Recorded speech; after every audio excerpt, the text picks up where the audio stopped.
Sve što vas interesuje na jednom mestu. Vaša dnevna doza. Prijavite se.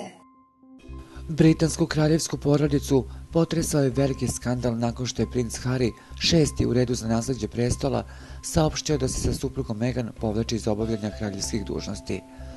Kraljica Elizabeta II bila je zatečena i besna na svog unuka jer je, kao i drugi članovi kraljevske porodice, o planovima riđokosog princa saznala iz medija, to je posle objavljivanja poruke na Instagramu. O poremećenim odnosima govori se još od venčanja princa Harrya.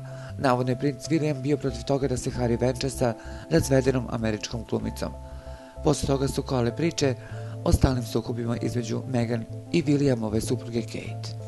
A da nešto zaista nije na mestu, pokazalo je iseljenje mladog para iz zajedničke rezidencije, a zatim i Harryevo priznanje da postoji jaz između njega i brata.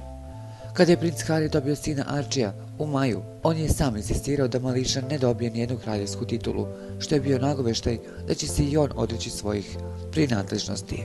Da definitivno nešto nije kako treba, bilo je jasno kada je Harry sa porodicom odlučio da se praznike 6 nedelja provede u Kanadi, propustišti tradicionalno okupljanje kraljevske porodice za Božić.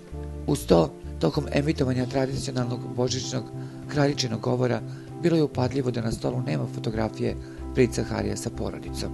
A kako tabloid Sun prenosi, okidač za njihovu odluku navodno je bilo nedavno objavljivanje fotografije na kojoj je kraljica Elizabeta II sa 3 najbližih naslednika prestola, najstarijim sinom Charlesom, unukom Williamom i praunukom Georgeom.